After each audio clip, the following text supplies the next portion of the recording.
15 grams of an oxide of lead is strongly heated in steam of hydrogen gas, leaving 13 grams of metallic lead. The atomic masses of lead and oxygen are given. Determine the simplest formula of the oxide. Let's work out this. The mass of oxide is 15 grams. The mass of lead metal is 13 grams. And the mass of oxygen, since it is an oxide, the mass of oxygen is 15 minus 13, giving 2 grams of oxygen.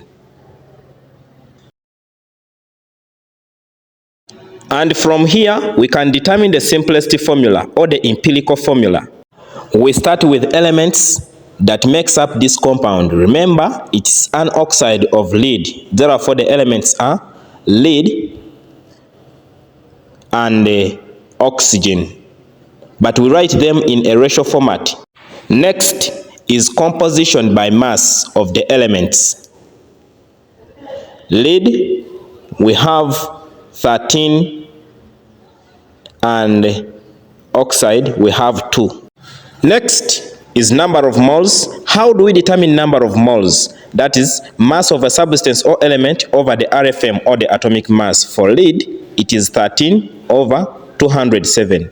And for oxygen, it is 2 over 16. Giving answers as 0.0628 and 0.125. Next, we are to determine the mole ratio. How do we determine the mole ratio? We calculate the mole ratio by dividing the largest number of moles over the smallest number of moles. For this case, we are dividing throughout by 0.0628. And finally, the answer is 1 on side of lead and 1.9904 on side of oxide, which is 1 to 2.